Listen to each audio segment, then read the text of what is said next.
siempre es mejor hablar. En Duna comienza Hablemos en Off. Opinión, conversación y los temas de la actualidad en perspectiva. Junto a Nicolás Vergara, Consuelo Saavedra y Matías del Río. Auspicio de GTD, tecnología para simplificar tu vida. Con Securitas, empresa segura, empresa que no se detiene. Este verano no te quedes sin auto. Arrienda en mita.cl. AFP Habitat. UPago, tus cobros en línea. Clínica Alemana, si es tu salud, es la alemana. Digitaliza el área de recursos humanos con Talana. Y en Consorcio te damos el respaldo que necesitas para avanzar en todos tus proyectos. Duna. Sonidos de tu mundo.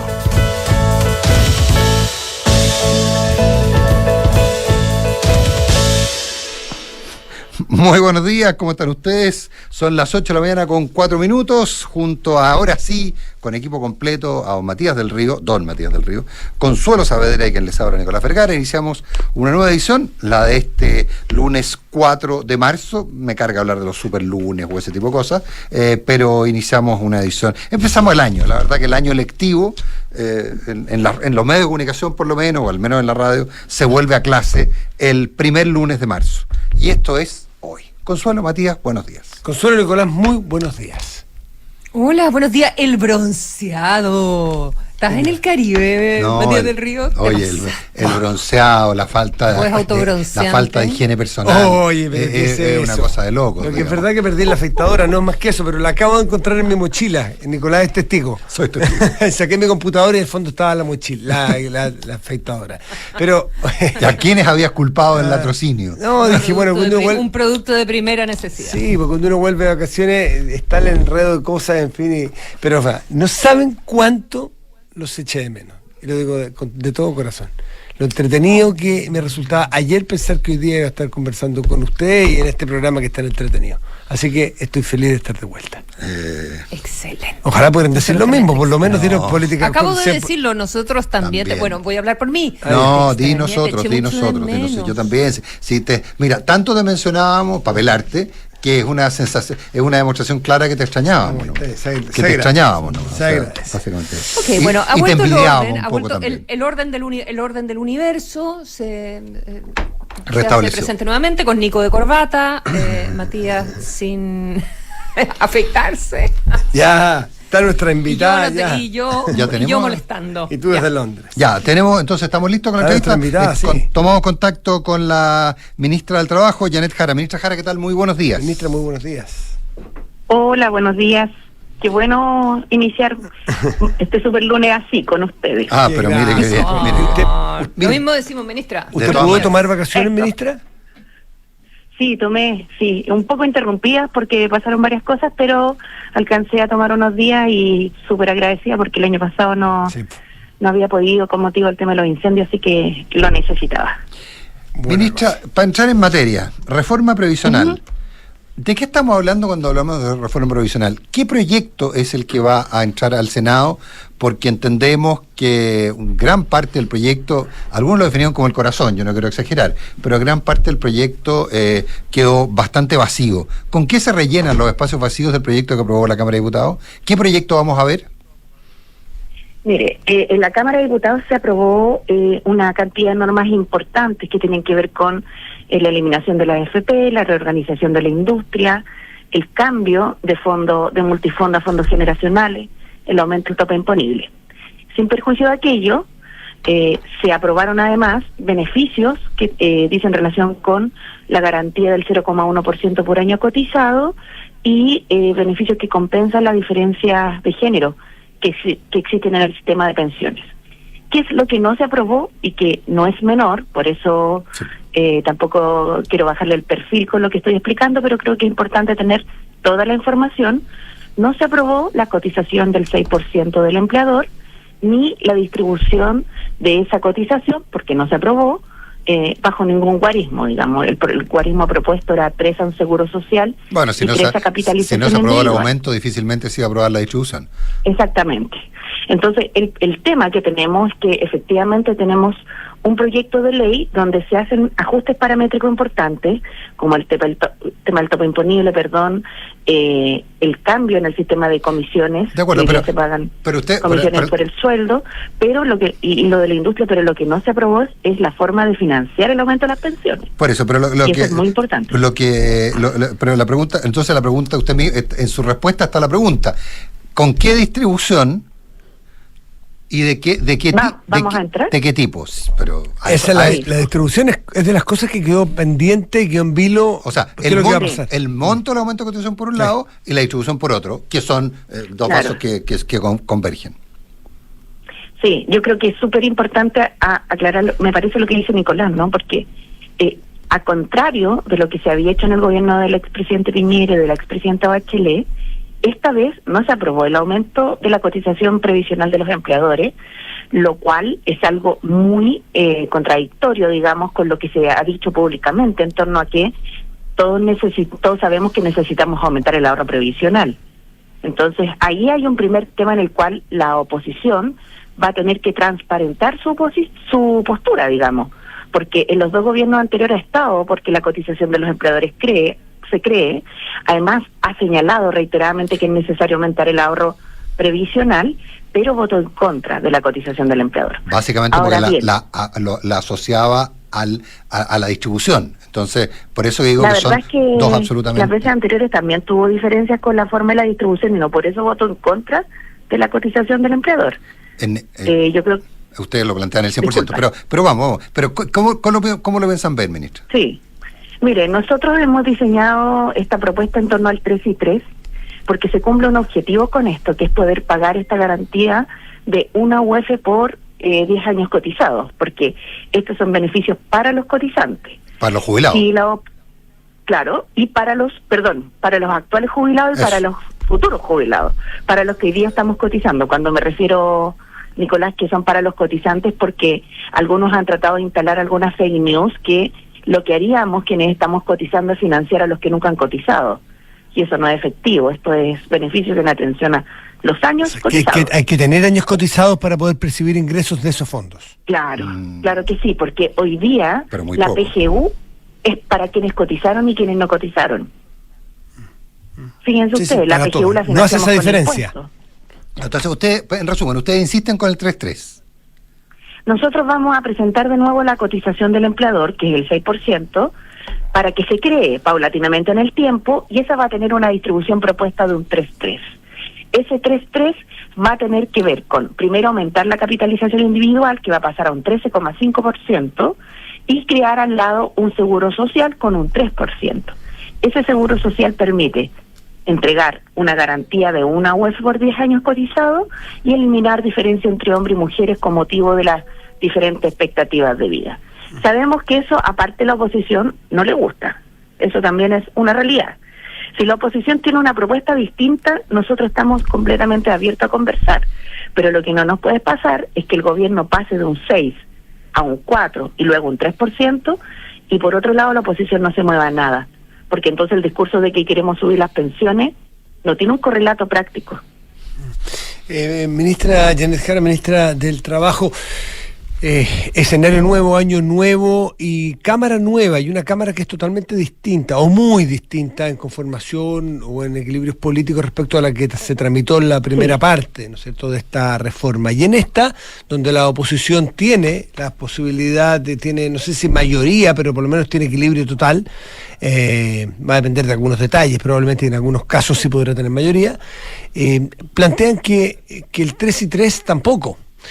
Porque el 3 y 3 de los proyectos del proyecto del presidente Piñera, por ejemplo, que sí se alcanzó a aprobar en la Cámara, no había PGU en ese momento, y que con la PGU ya vigente, y que incluso va en camino a llegar a los 250.000 pesos, para muchas personas la tasa de reemplazo supera el 100%, que es una de las metas que se pretende con los sistemas de pensiones, sistemas de reemplazo respecto al que ganaba alguien. Entonces, lo van a tener políticamente mucho más duro, porque en la oposición hay un porcentaje importante de algunos de parlamentarios o senadores que quieren 6 y 0.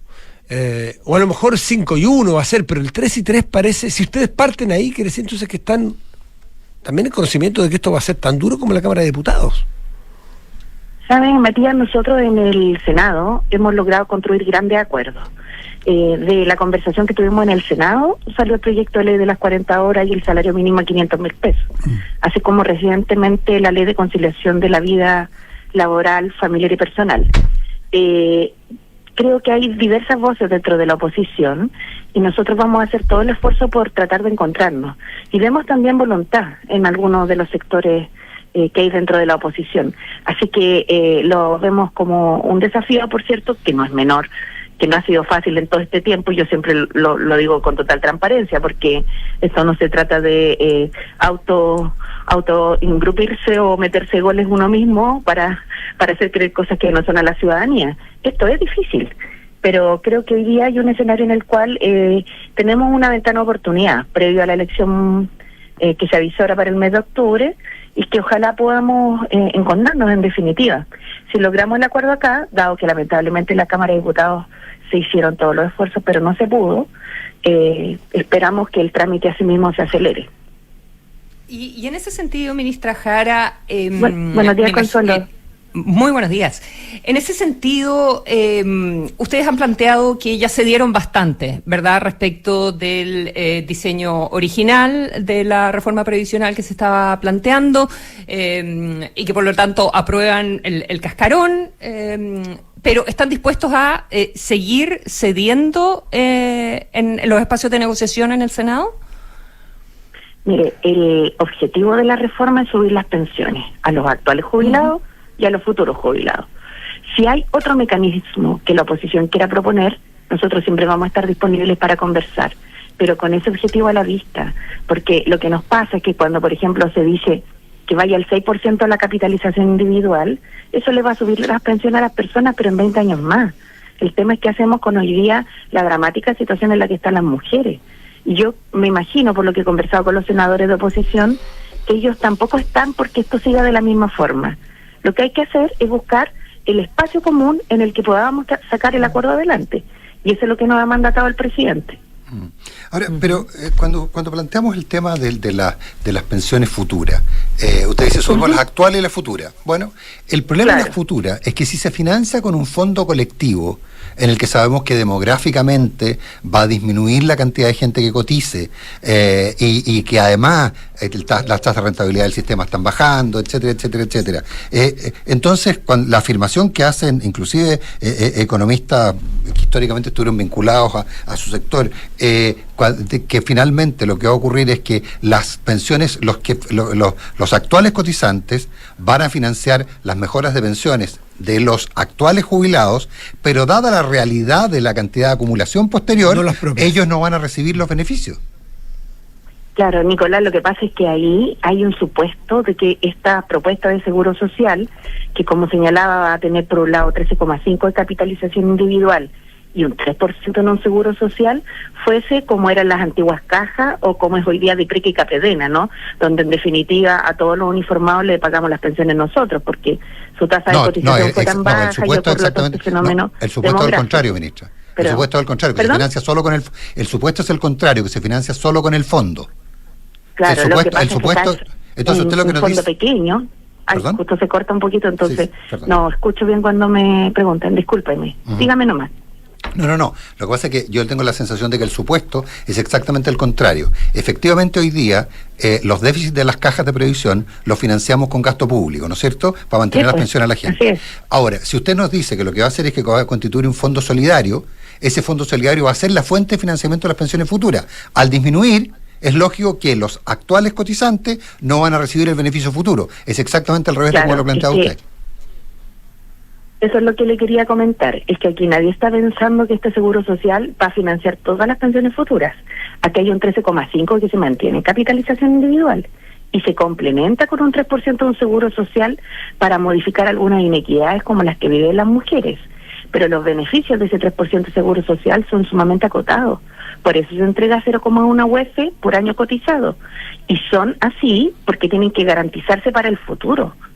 Entonces, imagínense, yo creo que a cualquier gobierno, y le pasó también al proyecto del presidente Piñera y de la presidenta Bachelet, cualquiera de los dos gobiernos hubiese también querido ofrecer un beneficio mayor con el seguro social que proponían. pero aquí se hacen informes de sustentabilidad de largo plazo. Entonces, el gobierno encargó un informe de las denominadas tasas de reemplazo, que compara qué pasaría con el 3%, con 3,3, con 0,6, con 6,0, y varias fórmulas. Y si uno lo coloca esto en una proyección de tiempo, recién en el 2070 la capitalización individual convendría más a la población chilena que un seguro social. Entonces la pregunta que hay que hacerse es si tenemos 50 años para esperar en este sistema. Ministra, evidentemente cuando llegue el 2070 tendrán que haber nuevos ajustes paramétricos, pero no es tampoco una diferencia tan sustantiva. Yo lo quiero contar porque ese informe que el gobierno encargó contó con el apoyo, digamos, técnico del economista Rodrigo Vergara, que no es precisamente de los sectores de gobierno, del economista Paula Benavides y del economista Cristóbal Luneus. Entonces, es un informe que tiene una solidez importante y que está público y abierto para quien, no solo el resultado, sino que sus bases de datos. Entonces, de repente se discute en base a supuestos, pero los números muestran otra cosa. Ministra otra Janet, realidad. Sí, estamos conversando con la ministra Janet Jara, ministra del Trabajo. Una de las cosas que, pese a que uno está de vacaciones, lee, claro, con otra mirada, pero lee lo que está ocurriendo y las entrevistas, que a mí me llamó la atención. Fue una entrevista, voy a hacer una analogía, que no es el tema suyo, pero quiero llevarla a su tema. El tema de la alcaldesa de Quinta Normal, Karina Delfino, una ya tradicional, se podría decir, una histórica líder estudiantil de los Pingüinos, que hoy día es alcaldesa, y que dio un giro súper importante respecto de lo que ella misma hubiese mucho tiempo hecho o querido que se hiciera en educación. Y tenía que ver con la selección y qué sé yo. Usted dirá, ¿por qué me pregunta eso a mí? Yo soy ministra del Trabajo. Hago la analogía porque parece ser, porque después vi que el ministro Ávila, ministro de Educación del gobierno actual, ex ministro Vitar de Educación, o sea, gente que ha estado dirigiendo la educación en nuestro país, parece que es proclive hoy día a revisar qué se pudiera hacer cuando se quiere hacer una reingeniería total del sistema, y a veces se deja el fondo de qué pasaba en el aula, en la calidad de las clases, por cómo se reestructuran los colegios, la propiedad de los colegios, en fin, aquí y allá. Toda esta introducción mínima la hago porque a lo mejor también en su área, en la de las pensiones, y se va a discutir cómo se reestructura la industria, y también, así como en los colegios el no al lucro y en la LOCE, y había muchos discursos que terminaron siendo aparentemente difíciles de poner en la práctica, en su área también los hay. La no más AFP, que suena como un súper buen discurso político que ha penetrado, que tuvo su tracción, pero de repente hay evidencia de muchos expertos que dicen, ojo cómo vamos a reestructurar el sistema, que hay que hacerle cambios, pero no todo lo que el discurso diga va a ser efectivamente beneficioso para la entrega de pensiones. Entonces, ¿con qué grado de pragmatismo ustedes van a enfrentar esta discusión respecto ya no de la distribución del 3 y 3 o del 6, sino de qué va a pasar con las AFP, quién nos va a administrar la plata, qué grado de libertad va a haber y cuánto se va a privilegiar efectivamente la libertad de las personas y las rentabilidades de nuestros fondos? Sí, entiendo perfectamente la analogía. Creo que es súper importante tener a la vista que los cambios que se implementen primero tienen que hacerse con una gradualidad muy adecuada. Estos son cambios que son importantes de hacer porque el contrafactual es lo que tenemos hoy día, ¿no? Donde tenemos de verdad una industria que le va súper bien en términos de rentabilidad, con unas pensiones que les va súper mal, no solo en términos de rentabilidad, sino que de suficiencia. Mire, entre febrero del año 2021 hasta ahora, enero del 2024, todos los fondos han perdido, todos. Pero como hoy día, por ejemplo, pagamos comisiones por sueldo, todos los trabajadores cotizantes han tenido que pagarle al AFP. Entonces, hay algunas asimetrías ahí muy importantes de resolver.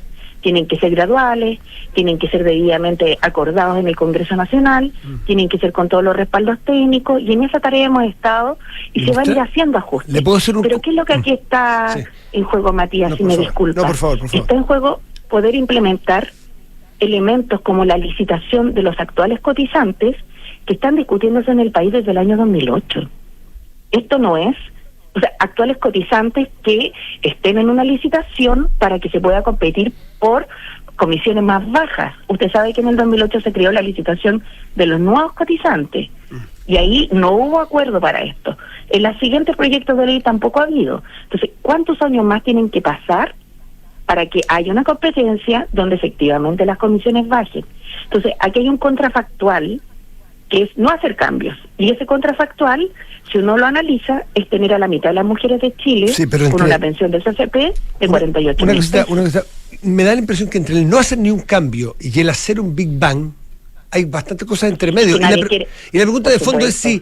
Y nadie quiere hacer un Big Bang, para nada. Eso no es eso es un poco lo que se trató de instalar, y también porque el proyecto era bastante ambicioso en su inicio, pero aquí ya no se deroga el del de 3.500, los cambia a la industria. No tienen un servicio público que era lo que a nosotros nos habría gustado. Lo que la gente quiere saber, si va a tener libertad para con su plata poder elegir o un sistema público o uno privado, si mantenerse en AFP o ir a un ente centralizado. Ese tipo de cosas quiere saber la gente. Me da la impresión. Va a poder elegir. Va a poder elegir si en el Senado, ¿cierto?, aprueba la creación de un inversor público, porque en la Cámara se aprobó solamente la creación de un inversor privado, de varios inversores privados, no de inversor público. Claro. Entonces, hoy día no puede elegir nada, pues solo tiene que estar en un FP. Y de acuerdo a lo que se aprobó en la Cámara, tampoco, porque va a poder solo estar en un inversor privado.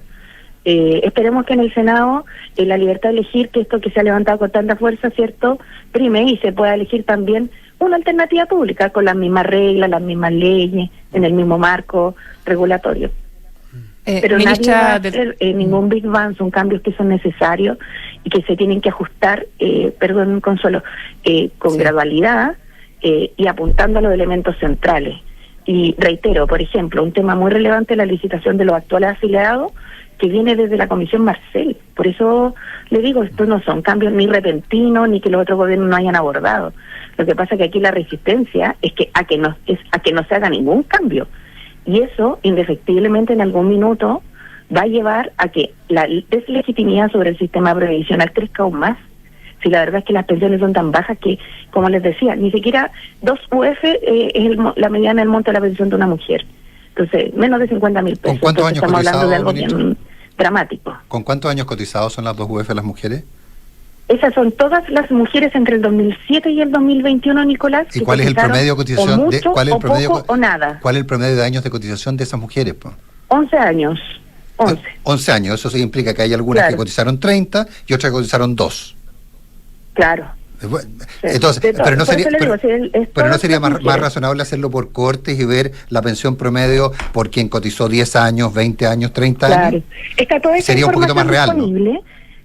Claro, está toda esa información disponible, están los promedios también. Pero usted dijo lo contrario. Pero nosotros usted mencionó solo el total, pero está bien, perfecto. Y la mediana, no el promedio.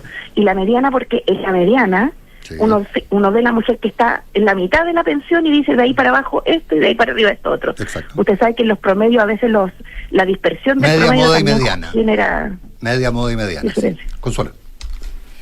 Gracias, Nico. Quería saber su opinión sobre las declaraciones que han sido tan tremendamente comentadas del diputado Winter, ya de Convergencia Social, y que ha tenido luego una seguidilla de otras entrevistas, profundizando, aclarando sus dichos sobre esta idea de que hay que salir, valga la redundancia, a la disputa de las ideas por parte de la izquierda, y que el gobierno busca acuerdos y que finalmente a veces parece que las ideas de fondo se perdieran.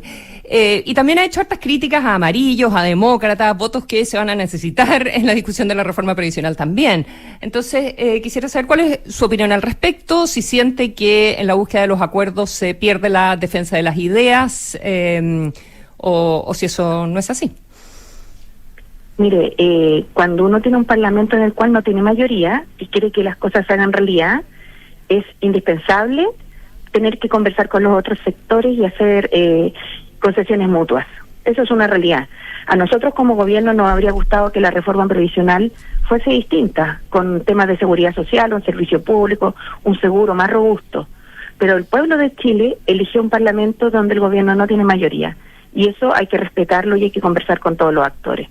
Respecto de la disputa de las ideas, me parece fundamental que nosotros podamos, por ejemplo, en el tema previsional, abrir alternativas públicas a un tema que ha sido muy ideologizado durante estos 40 años, solamente tratándolo desde una lógica individual y bajo una lógica en la cual, cierto, la seguridad social quedó fuera de esta discusión. Pero siente que es injusta la crítica, claro, siente que es injusta o que tiene razón en cómo el gobierno ha llevado adelante los acuerdos, en los dichos del diputado Winter. Mire, yo lo único que le puedo decir es que las personas viven de los ingresos que tienen y que es la preocupación que el presidente por lo menos a nosotros nos ha mandatado a tener como prioridad.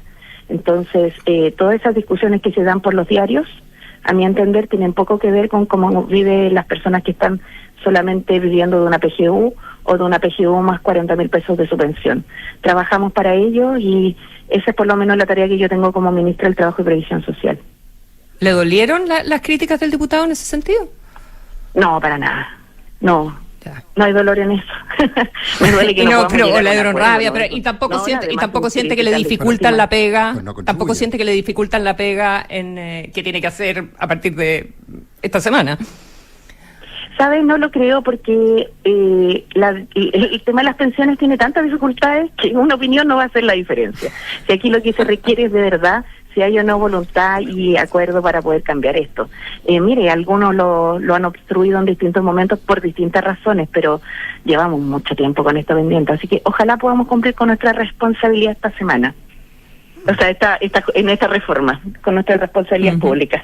Ministra, se trata de Fuego Amigo. Usted leyó la columna de Óscar Landerreche en su minuto cuando criticaba fuertemente el proyecto y planteaba que se estaban equivocando los ejes para priorizar el fin de las AFP y cambiar un sistema en el cual finalmente la discusión tenía que ver sobre quién administraba los ingentes recursos del sistema.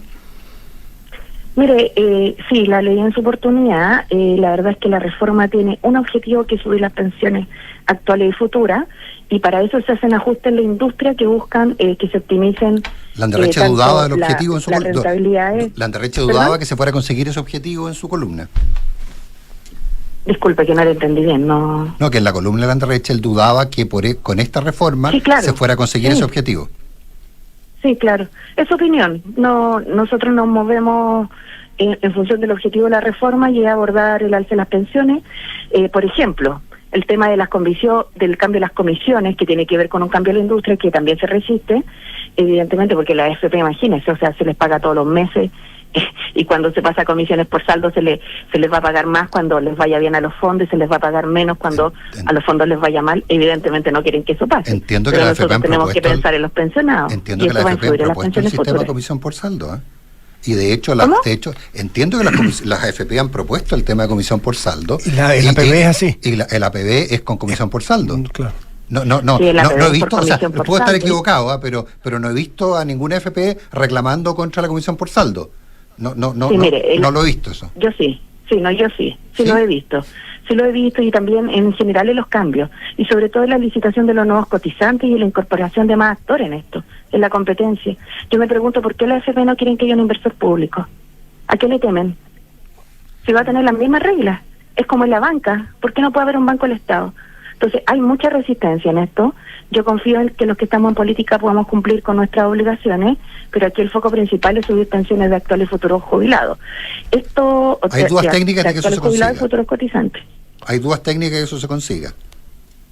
Por supuesto que nosotros estamos abiertos a seguir conversando con todos los técnicos en este tema y con todos los sectores políticos. Eso lo hemos tenido siempre como un eje conductor de los debates que hemos llevado adelante, en particular desde este ministerio, porque es la forma que nos parece que se pueden construir mayoría.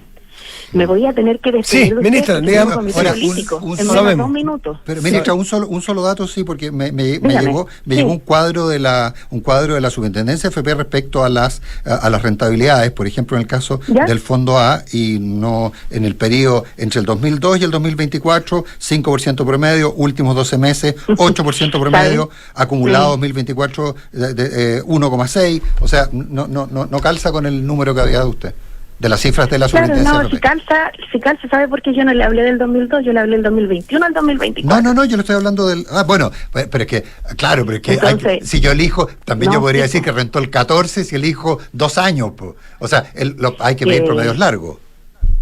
Mire, ¿sabe qué pasa, Nicolás? Es que la AFP, esto es como igual cuando se hacen propaganda entre ellas, una entre otras, una para distinguirse de la otra. Entonces dicen, es que yo voy a mostrar la rentabilidad desde el inicio del sistema.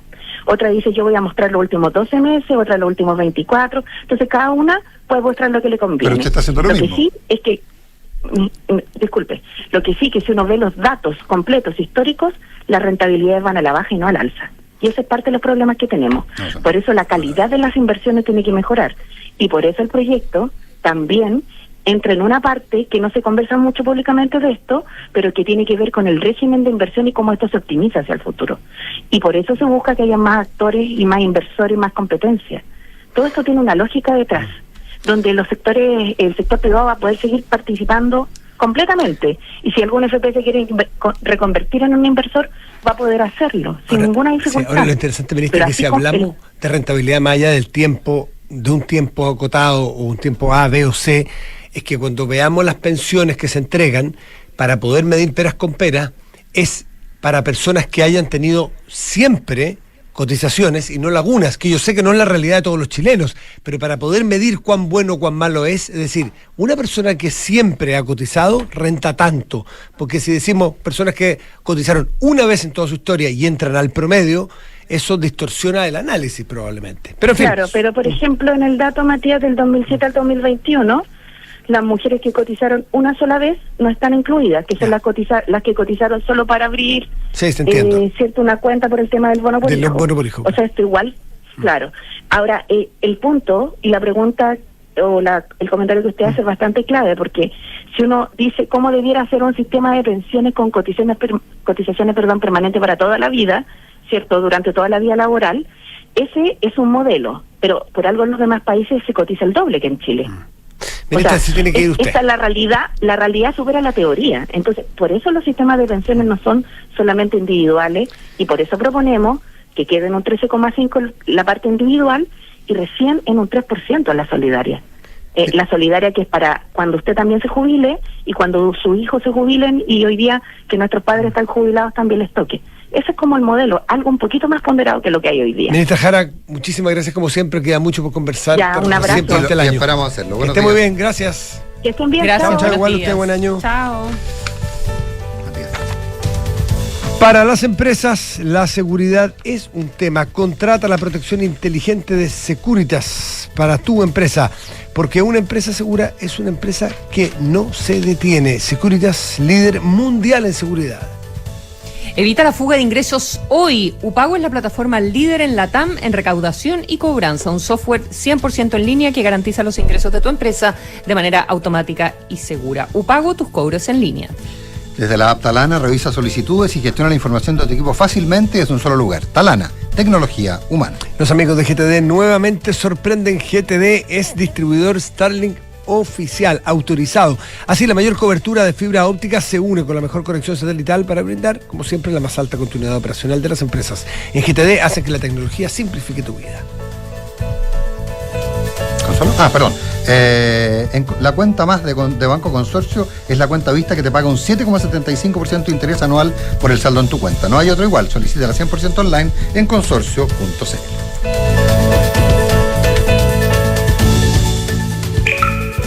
No necesitamos magia para cambiar el mundo. Ya tenemos dentro toda la fuerza que necesitamos.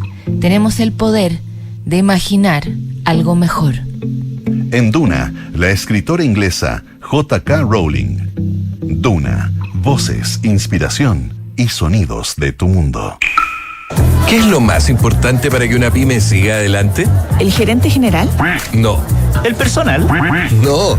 Lo más importante es la seguridad de cada pyme. Porque pyme segura, pyme que no se detiene. Contrata la protección inteligente de Securitas, adaptada a tu negocio y con una solución de seguridad a tu medida. Contáctanos y hablemos en securitaschile.cl. Securitas, protección inteligente para pymes. Somos GTD y sabemos que cada empresa, sin importar su tamaño, tiene múltiples necesidades. Por eso, diseñamos soluciones que se adapten a sus desafíos y, por sobre todo, que nos permitan poner nuestra tecnología al servicio de cada una de sus metas. En GTD, creemos en las empresas y las acompañamos día a día, porque en el camino hacia el éxito vamos juntos. GTD. Hacemos que la tecnología simplifique tu vida. ¿Problemas con la fuga de ingresos? ¿Costos elevados en sistemas de recaudación ineficientes? ¿Falta de trazabilidad financiera? Entonces UPago es tu partner tecnológico, los número 1 en recaudación y cobranza en LATAM. Su software 100% en línea es la herramienta definitiva para el aseguramiento de ingresos, recaudación automatizada, pagos de personas y empresas, recuperación de deudas, notificaciones inteligentes y mucho más. upago.cl, tus cobros en línea. Familia, nos vamos de viaje de verano. ¡Sí! Yo voy de copiloto. Ah, pero yo elijo la música. Yo llevo los sanguchitos. Yo cargo el móvil. Yo escojo dónde pasamos a comer. Paren. ¿Pero y el auto? Oh. ¿Planificaste bien tu viaje? Ingresa a meetup.cl, elige el auto que más te acomode a ti y viaja. Porque además, no solo estarás sumando millas de nuevas aventuras, sino también estarás acumulando millas LATAM Pass. Mita Rentacar. Este verano, elige tu destino. Nosotros te llevamos. ¿Quieres ganar plata solo por tener una cuenta Visa? Contrata tu cuenta Más de Banco Consorcio 100% online y gana un 7,75% de interés anual solo por tener saldo en ella. Son tus sueños y esto se trata de ti. En Consorcio tienes tu banco, tu seguro, todo lo que necesitas para que tu vida sea más simple. Solicita tu cuenta Más en consorcio.cl. Tasa de interés anual calculada en base a tasa de política monetaria del Banco Central más 0,5% al 31/1 del 2024. Informes sobre las comisiones asociadas a la cuenta Más. Otorgamiento sujeto a evaluación comercial. Infórmese sobre el límite de garantía estatal de los depósitos en su banco o en cmfchile.cl. ¿Vas camino al trabajo pensando en todos los pendientes de marzo? Retomar la gestión del equipo, gestionar solicitudes, coordinar turnos.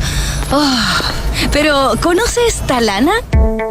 Con nuestro software de recursos humanos puedes agilizar todos esos procesos de manera fácil y amigable. Quítale un peso a tu mes con nuestro ecosistema de soluciones digitales. Conoce más en talana.com. Talana, tecnología humana. Hay cosas que haces hoy que en unos años más vas a agradecer. ¿Cómo hacer deporte? Destinarle ese tiempo extra a tus estudios y ahorrar cuando puedas. Porque tu futuro importa. Si recibiste un bono, ahórralo en tu APB o cuenta 2 y hazlo crecer en AFP Habitat. Habitat, la AFP número 1 en rentabilidad desde el inicio de los multifondos en todos los fondos. Infórmese sobre la rentabilidad de su fondo de pensiones, las comisiones y la calidad de servicio de las AFP en el sitio web de la Superintendencia de Pensiones www.spensiones.cl. Un clásico de la radio, un clásico de la opinión. Esto es Hablemos en Off, en Duna. Opinión y sonidos de tu mundo. ¿En qué piensas cuando piensas en tu futuro? Tus sueños están más cerca si te cambias a Habitat, porque en Habitat el futuro lo escribes tú. AFP Habitat, más de 40 años juntos haciendo crecer tus ahorros. Si eres fanático de toda la mística del sur de nuestro país, viaja en tu vehículo de Mita Rentacar a destinos como Valdivia, Osorno, Castro, Puerto Montt y Coyhaique. Elige tu destino con Mita Rentacar. Clínica Alemana es la primera y única clínica chilena en entrar en el ranking 250 World Best Hospitals, junto a las mejores instituciones de salud del mundo. Clínica Alemana, si es tu salud, es la alemana. 8:41, está con nosotros el fiscal nacional Ángel Valencia. Fiscal, ¿qué tal? Muy buenos días, gracias por acompañarnos. Póngase los audífonos para que pueda escuchar a Consuelo, porque si no, nos van a retar a todos. ¿Cómo está, fiscal? Muy buenos días. Escucha bien ahí, ¿no? Sí, muy buenos bien. días. Hola, Consuelo, ¿cómo estás? Muy buenos días, muchas gracias por la invitación. Empieza tú, Consuelo, aprovechando. Sí, claro. ¿Se siente satisfecho con los resultados hasta el minuto de la investigación sobre la desaparición, y homicidio, verdad, del militar venezolano Ronald Ojeda?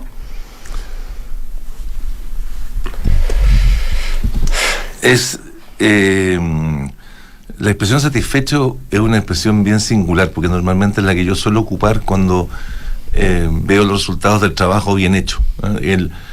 Cuando me pregunto si estoy contento con los resultados del trabajo que hacemos, normalmente no estoy contento, porque los tipos de casos o asuntos en los que nos involucramos no son asuntos que tramitan mucha alegría, pero sí a veces satisfacción profesional. Pero lamentablemente encontramos a la persona secuestrada sin vida. O sea, el trabajo del fiscal Barros, que me consta que estuvo trabajando de forma muy dura, muy intensa en esta causa, y el trabajo de la PDI permitió encontrar con el cuerpo de la persona secuestrada, pero el cuerpo sin vida. Uno siempre anhela algo distinto, ¿no? Desde ese punto de vista es difícil ocupar la palabra satisfacción. Lo que sí puedo afirmar de que el fiscal Barros realizó un gran trabajo durante estos días. Afortunadamente encontramos el cuerpo, o sea, la PDI pudo encontrar el cuerpo de la persona secuestrada. eso siempre da algún grado de alivio, ¿no? Siempre hubiéramos deseado hacerlo mejor, pero hicimos todo lo que pudimos.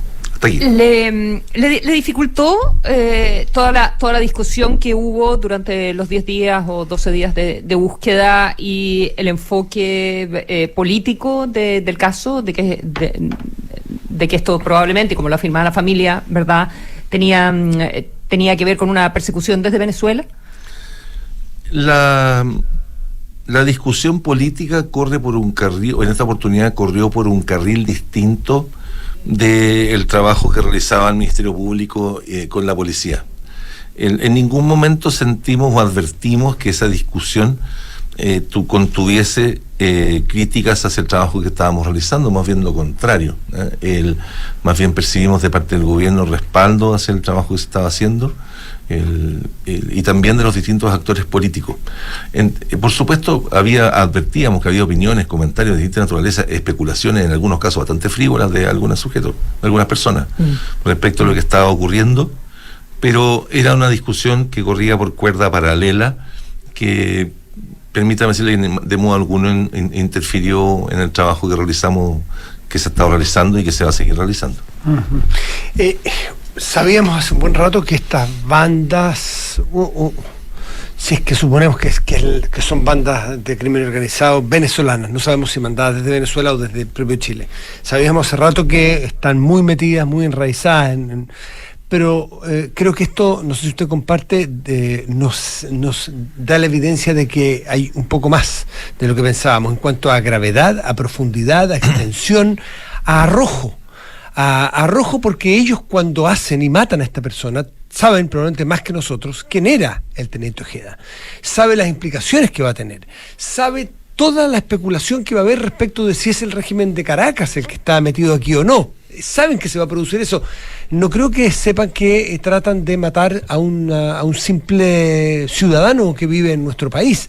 Entonces hay una preocupación de la sociedad más allá de hasta dónde están llegando estas bandas, cuánto dominan el terreno, cuánto desafían a nuestra propia institucionalidad y qué antecedentes reales tienen ustedes de que esto está orquestado desde Venezuela, no sé por qué, pero desde Venezuela.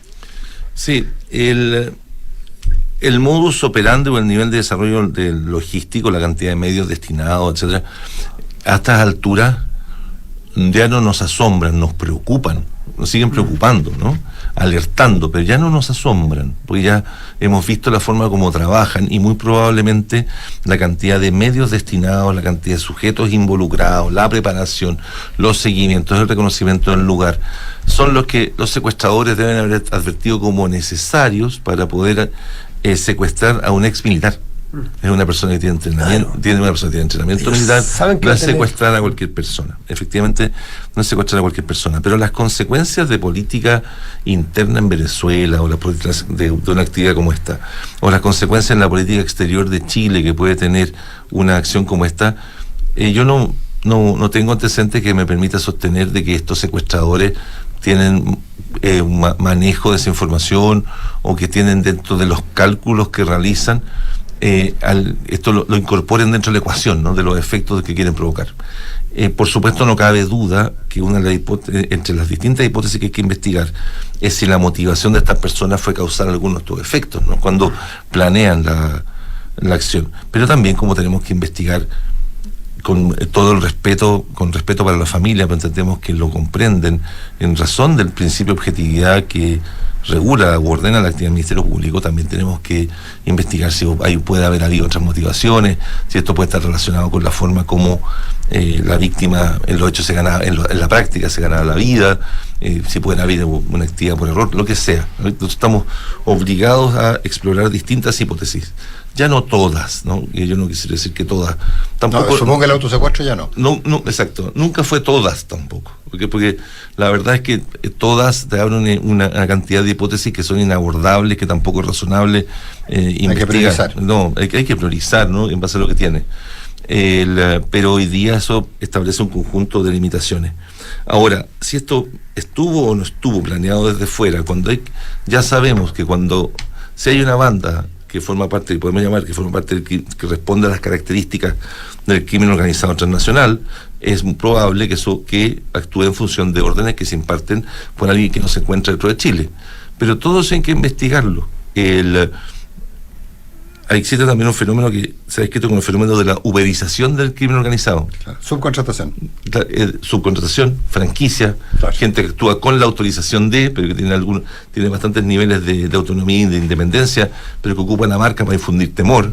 O sea, hay con la autorización de la estructura superior, pero con bastantes niveles de autonomía. Entonces, tenemos que investigar qué es lo que pasó. Hoy día, tanto el fiscal Barros como la PDI estuvieron trabajando intensamente en esto. Durante todo el tiempo que mantuvimos silencio porque no cabía dudas que era un secuestro atípico no solo por la cantidad de recursos destinados a su comisión, sino que también porque había un ex militar venezolano involucrado, y aquello era especialmente grave, porque era una persona... No, y un refugiado. Porque además era un refugiado, y en consecuencia había distintas hipótesis que había que descartar respecto a la razón por la cual había sido secuestrado. No cabía duda que era un asunto que para el Estado chileno era relevante. Por eso le asignamos una prioridad distinta desde el momento en que esto ocurrió. Pero hoy día, ¿qué es lo que ocurrió y cuáles son los planteamientos acerca de qué es lo que finalmente, cuáles fueron las motivaciones?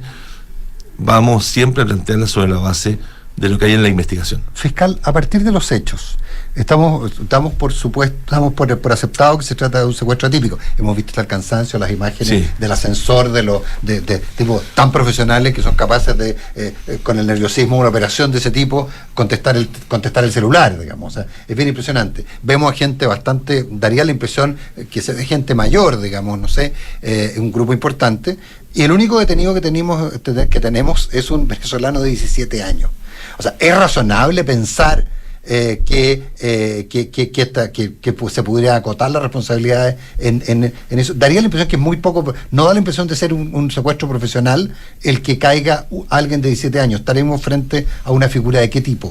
Lo que ocurre es que hay momentos en los que tienen identificados a ciertos sospechosos y, como dicen los colegas fiscales, un momento que tienes que directamente reventar la investigación, porque si no practicas las detenciones, puede ser que las personas que ya tienes ubicadas pierda el control. Tenemos hoy día una persona detenida y una persona de 17 años. Hay 2 órdenes de detención que se encuentran despachadas. ¿Venezolanos también? Es que no preferiría no señalar la nacionalidad de esas personas, ni tampoco si son hombres o son mujeres. No dar datos para que no se arranque. Sí, por supuesto. Exactamente, para asegurar mejor las posibilidades de éxito de la policía. Hoy día esperamos que la policía encuentre a esas personas, que las detenga y que eso nos permita presentarlo ante la justicia para formalizar cargos también en contra de ellos en función de la participación que tuvieron. Eso es lo que hoy día tenemos. No cabe duda que un solo sujeto de 17 años no pudo por sí mismo. Basta ver las imágenes. Ni siquiera sea partícipe menor. Hubo 4 personas involucradas. Desde ya. No lo hizo por sí mismo. Ya tenemos 2 órdenes. Teníamos alguna información respecto a estas personas días atrás, pero no queríamos tampoco ni siquiera revelarla o advertir que teníamos estas órdenes, porque estábamos tratando de buscar más información para tratar también de tener órdenes contra más sujetos. Es clave entender, quizás este es un tema cultural, ante tanta obsesión por la transparencia, que lo que es público es el procedimiento, son las audiencias, el juicio, pero la investigación, particularmente en casos tan graves como eso, tiene que ser reservada para... Conocemos hasta la autopsia. ¿Perdón? Conocemos hasta la autopsia. Porque hoy día la autopsia probablemente se filtró, pero hoy día cuando se formaliza investigación en la formulación de cargo, se va a exponer el contenido de la autopsia. Y es un hecho que no hay herida de bala, ¿no? Lo que se me ha transmitido es que lo que contiene el informe de autopsia de momento es que no habría indicios de que haya habido herida de bala. Pero se va a exponer en la audiencia de formalización. Eso se va a exponer hoy día en la audiencia de formalización, como también se va a entregar más antecedentes respecto de cuál es la evidencia que se ha podido reunir para poder acreditar la participación de esta persona en los hechos y cuál fue la participación específica que tuvo. Pero hasta que no abrimos esto, hasta que no detenemos y no se formaliza investigación, es conveniente que la investigación se mantenga reservada, porque es lo que mejor nos asegura las posibilidades de éxito y de seguir avanzando, de no alertar a los sujetos que estamos investigando, que ojalá se sigan comunicando entre ellos y que no sepan y poder, en definitiva, seguir reuniendo antecedentes. De otra manera... ¿Cómo se podrían seguir comunicando, cómo se podrían seguir comunicando entre ellos si ya saben que hay una persona de 17 años detenida? Me imagino que los responsables del secuestro y el asesinato saben con quienes trabajaron en el asunto, en el crimen. Y estarán tomando, me imagino, las precauciones. O ya está en todo su derecho. Obviamente no nos está contando que quizá ya están detenidos, no sé. Sí, hoy día la forma como detectamos las comunicaciones entre los imputados ha cambiado bastante. Hasta hace algunos años atrás, el rol que tenía la interceptación de comunicaciones telefónicas, ¿se acuerdan? Los pinchazos de teléfono, sí, claro. Era clave, pero hoy día, con demasiada frecuencia, las personas que están involucradas, particularmente en este tipo de bandas, saben que los teléfonos, comunicaciones ordinarias telefónicas se pinchan, se intervienen, pero que si se comunican por WhatsApp, por la voz del WhatsApp, o los chats de distintas plataformas, o los chats de distintas plataformas. La llamada de WhatsApp es la que se puede... La llamada de WhatsApp es encriptada y todavía no... La tecnología para poder interceptar las escalas. Tenemos más dificultades para eso. Y sí, entonces botan sus teléfonos, se comunican por números distintos, a veces hasta se comunican a través de los juegos en línea. Créame, la creatividad para comunicarse es variada. Recuerde que en Italia, cuando en las cárceles espaciales italianas, ni siquiera les permiten contacto corporal, precisamente para poder evitar a los presos con sus familias, para poder evitar entrega de objetos que contengan mensajes hacia el exterior. La creatividad ahí es... Infinita. La audiencia, pero la audiencia va a ser pública hoy, esa es una pregunta, y porque además es menor de edad, y no sé si quizás dificulta esta misma investigación. Y la otra pregunta que tengo es si estas identidades de las personas, ¿ustedes es gente que conocían, de las cuales habían escuchado, que estaban, que tenían, no sé, algún dato de que eran delincuentes, de que estaban en el crimen organizado, o son personas nuevas para ustedes? Los antecedentes respecto de del adolescente no los recuerdo en particular. Sí sé que de las personas que las tenemos las otras órdenes de detención, sí teníamos, a lo menos respecto de una, registros previos. Pero ahí no quisiera entregar más antecedentes. Ahora, las audiencias, por regla general, las audiencias como la del día de hoy, son públicas. Razones que podrían restringir esa publicidad, que el fiscal Barros la pidiera a reserva, cosa que hasta aquí no me ha manifestado que lo vaya a hacer, salvo que surja alguna información de último minuto, no creo que lo haga. La defensa podría solicitar algún tipo de reserva en razón de la dignidad del adolescente, pero cualquier medida de esa naturaleza es el tribunal el que en definitiva la resuelve. Fiscal Valencia, en los minutos que nos quedan, como sabemos que tiene también una mirada, una arista política eventual este caso, ¿no es cierto? Si uno lee los diarios venezolanos, lo dan los de oposición, por ejemplo, lo dan por hecho que esta es una acción del gobierno de Maduro, pero eso tiene que probarse. Es re importante saber cuánto, y puede ser un medidor de su participación o no, de ese régimen, cuánto colaboran las instituciones venezolanas en esta investigación. ¿Cómo ha sido el flujo de colaboración venezolana? En este caso en particular, no hemos hecho, hasta donde llega mi memoria, no hemos necesitado, el fiscal no ha necesitado hacer requerimientos de información o requerimientos de colaboración a la Fiscalía ni a la Policía venezolana, en razón de que los hechos han ocurrido en Chile y no lo ha estimado de momento necesario. Hasta donde llega mi memoria no ha sido necesario requerir información o requerir antecedentes en este caso. Pero sí quisiera hacer presente, porque nobleza obliga, para despejar algunos temores. Desde fines del mes de enero de este año, cuando se desarrolló la asamblea de la Asociación Iberoamericana de Ministerios Públicos en Chile, la Fiscalía de Venezuela suscribió un protocolo que es propio de la asociación, que establece que las fiscalías vamos a compartir algún tipo de información, nos vamos a colaborar en nuestro trabajo en el combate de la delincuencia en todos los ámbitos que son de interés común, de entre ellos el crimen organizado. Desde que la Fiscalía de Venezuela firmó ese protocolo, hemos comenzado a recibir respuesta con mucha mayor rapidez, con mucha mayor celeridad y de forma mucho más completa a los requerimientos de información que habíamos estado realizando respecto, por ejemplo, a antecedentes penales de personas detenidas por delitos comunes. Incluso más, había llegado una formalidad en documentos certificados, etcétera, que ha ido perfeccionándose en el tiempo, que ha ido llegando no solo en contenido, sino en una forma que cada vez nos resulta más útil. En consecuencia, yo espero que de parte de la Fiscalía no tenga un motivo para pensar que en este nuevo contexto de parte de la Fiscalía de Venezuela, si necesitamos algún tipo de información, hay alguna razón para que no nos la entreguen si está a su alcance y se encuentra dentro del marco de este acuerdo. De momento no ha sido necesario hacer algún requerimiento. En 10 segundos, pero ustedes tienen un requerimiento brutal en términos de que la gente sepa qué es lo que está pasando. Yo me imagino que cualquier persona hoy día, si llegan funcionarios de la PDI a su casa, va a pensarlo 2 veces. Es muy grave lo que ocurrió en esa... Es gravísimo. Es gravísimo.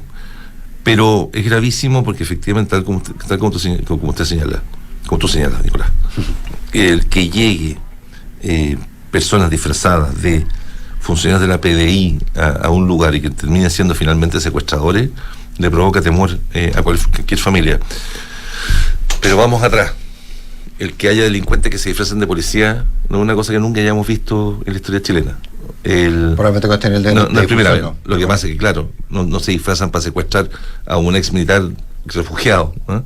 Pero no es la primera vez que ocurre, y es importante entonces que cuando llegue policía tratemos de solicitar las acreditaciones del mundo, las credenciales del caso, bueno, en este caso y los recuerdos mínimos. En este caso no tocaron la puerta. En este caso no tocaron la puerta. Ángel Valencia, fiscal nacional, muchísimas gracias por estar esta mañana aquí en Radio Duna. No, gracias a usted. Gracias. Consuelo Nicolás, buenos días. Muchas gracias, buena semana. Buenos días. Gracias, chao. Esto fue Hablemos en Off, un clásico de la opinión y la conversación de actualidad. El día avanza con las voces de Duna 89.7 FM y Duna.cl. Duna, sonidos de tu mundo.